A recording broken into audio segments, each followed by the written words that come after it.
Москвада улутка карабаган ак сүйүлөр. Сузакка келин болгон 19 жаштагы Кристина нан бышырып, коро шыпырганды үйрөндү. Сузак районуна караштуу Кулбайлуу айылынын тургуну Нурсултан Шамшыбек уулу менен Россиянын Москва шаарында өскөн Кристина кыргыз каада салты менен чакан мамлекетин курушту. Ушул жылдын жаз айларында Нурсултандын ата-энеси Москвага барып, келинге сөйкө салып, калың төлөп келишкен. Жаш үй бүлө менен турмуш басылмасынын кабарчылары таанышып келген. 23 жаштагы Нурсултан менен 19 жаштагы Кристина Кыргызстанга сентябрь айынын аягында келишти. Кубанычы койнуна батпаган кайынене келинин ак жоолук салып тосуп алган. Учурда Нурсултандын ата-энеси келинин башка улут экендигин дээрлик эске алышпайт. Анткени Кристина шаарда өскөнүнө карабай, тың келин экендигин белгилешти.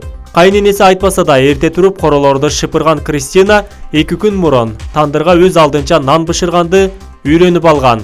Орус кызына үйлөнгөн Нурсултандын айтымында алар Москва шаарында кокустан таанышып, 4 жыл кыз-жигит катары сүйлөшүп жүрүшкөн. Кристина үчүн Кыргызстанда келин алуу салттары кызык болду. Өзгөчө келинге жоолук салуу, жүгүнүү жөрөлгөлөрү аны эң таң калтырган. Кристина жоолуктарга кызыгып, улам алмаштырып салынып жүрөт. Өз алдынча нан бышырганды үйрөнүп алыптыр. Уй саганды үйрөнөйүн деп калды. Кызыгуу менен үйдөгү бардык жумуштарды жасап жатат деп билдирет анын жолдошу. Кристина үй бүлөнүн улуу келини. Нурсултан 4 бир тууган болсо, Кристина 5 бир тууган. Мына ушундай жаңылыктардан кийин каналга каттала кеттиңиздер. Соңку жаңылыктар биз менен.